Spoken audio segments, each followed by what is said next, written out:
Leia, kumusta ba ang seguridad na ipinatutupad dyan sa PNP Custodial Center, lalo pa ngayon na dyan rin nakadetine sila Apollo Quiboloy at Alice Guo?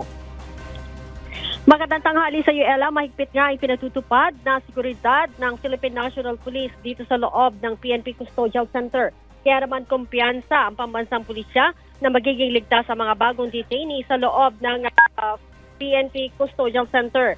Sinabi ni PNP Public Information Office Chief Police Colonel Jean Fajardo, mula na mangyari ang hostage taking kay dating Senator Leila de Lima ay mas hinigpitan pa ang seguridad sa loob ng custodial facility.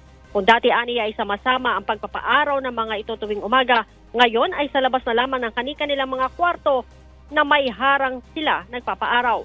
Magkakahiwalay din aniya ang selda ng mga lalaki at babae at walang sharing ng kwarto kaya't hindi rin nagkakausap-usap ang mga ito.